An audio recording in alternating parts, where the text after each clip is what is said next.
আজ কোনো কেক সাজানো নেই, কালার নেই, ফ্রস্টিং নেই। আজ শুধু স্বাদ দেখা হবে। এইটা গ্রেপ কেক, যেটা বানাতে দেখলেই বুঝবে এটা শহরের বাসার রান্নাঘরের কেক। চুলা অন করার আগে আমরা প্রথমে সবকিছু টেবিলে গুছিয়ে রাখি, কারণ কেক বানাতে গেলে তাড়াহুড়ো ভালো না। আজকের কেকটা খুব সোজা, কিন্তু ধাপে ধাপে করলে ভুল হবার জায়গা নেই। এখানে আছে 1 কাপ ময়দা, 1/3 কাপ গুঁড়া দুধ, 1 চা চামচ বেকিং পাউডার। এই তিনটা একসাথে নিচ্ছি। এখন ছাঁকনিতে ঢাললাম, চেলে নিচ্ছি। এই ধাপটা স্কিপ করলে কেক শক্ত হয়ে যেতে পারে। চেলে নিলে কেকটা হালকা হয়। এটাই আসল কথা। চালা শেষ। এখন পাশে রেখে দিচ্ছি। এবার ব্লেন্ডার জার নিচ্ছি। 2টা ডিম ঢাললাম, 1 কাপ চিনি দিলাম। এখন সবুজ আঙুর। আঙুরগুলো আগে ধুয়ে শুকিয়ে নিয়েছি। ডালার মতো করে বড় করে কাটার দরকার নেই, ব্লেন্ডারেই যাবে। এখন ঢাকনা লাগালাম, ভালো করে ব্লেন্ড করছি।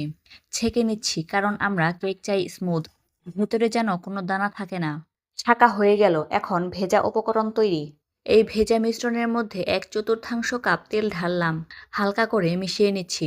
এখন শুকনো উপকরণ আসবে, একবারে না, ধাপে ধাপে। অল্প অল্প করে ঢালছি, স্প্যাচুলা দিয়ে ফোল্ড করছি। নেড়ে মারছি না, চাপ দিচ্ছি না। এখানে তাড়াহুড়ো করলে কেক বসে যাবে। ধীরে কাজ করাই কেকের আসল নিয়ম। সব শুকনো উপকরণ মিশে গেলে হালকা একটু ভ্যানিলা এসেন্স, বেশি না, 2-3 ফোঁটাই যথেষ্ট। এখন ব্যাটার রেডি, ঘন না, পাতলা না, মাঝামাঝি। এবার কেক মোল্ডে তেল ব্রাশ করছি চারপাশে ভালোভাবে।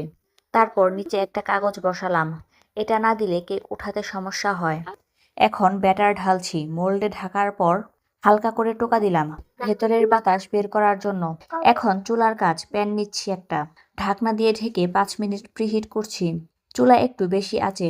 5 মিনিট হয়ে গেছে, এখন ঢাকনা খুললাম, মোল্ড বসালাম, আবার ঢাকনা দিলাম। এখন আঁচ কম, সময় 45 মিনিট। এই সময় ঢাকনা বারবার খুলবো না, কারণ কেকের তাপ দরকার। 45 মিনিট পর একটা কাঠি ঢুকিয়ে চেক করলাম, পরিষ্কার উঠে এলে বুঝবো কেক রেডি। কাঠি পরিষ্কার, চুলা বন্ধ। এই জায়গায় কেক কাটা যাবে না। 10 মিনিট রেখে দিচ্ছি, না হলে ভেতরে ভেঙে যাবে। 10 মিনিট পর মোল্ড উল্টে নিলাম, কাগজ খুলে ফেললাম, কোনো সাজ নেই, কোনো ক্রিম নেই। কেক কাটছি, ভেতরটা নরম, আঙুরের হালকা রং দেখা যাচ্ছে। এইটাই গ্রেপ কেক, বেশি কিছু না, শুধু স্বাদ। এই কেকটা বানাতে পারলে আর দোকানের কেক ভালো লাগবে না, কারণ এটা ঘরের কেক, শহরের বাসার রান্নাঘরের কেক। এই কেকটা দেখলে খুব একটা কিছু মনে হবে না, কিন্তু 1 কামড় নিলে থেমে যেতে হয়। কেকটা হাতে নিলে বুঝি ভারী না, কাটার সময় কোনো শব্দ নেই, নীরবভাবেই ভেঙে যায়। মুখে দিলে প্রথমে চিনি লাগে না, লাগে নরম ভাব। আঙুরের স্বাদটা ধীরে আসে, জোর করে না। চায়ের সাথে খেলে আলাদা করে কিছু চাইতে মন চায় না। এটা সেই কেক যেটা খেতে খেতে কথা কমে যায়। ঘরের ফ্রিজে রাখা কেক না, বানানোর দিনই শেষ হয়ে যায়। এই কেকটা খেলে কেউ রিভিউ দেয় না, আরেক পিস চায়। মিষ্টি বেশি না, তাই মাথা ধরে না।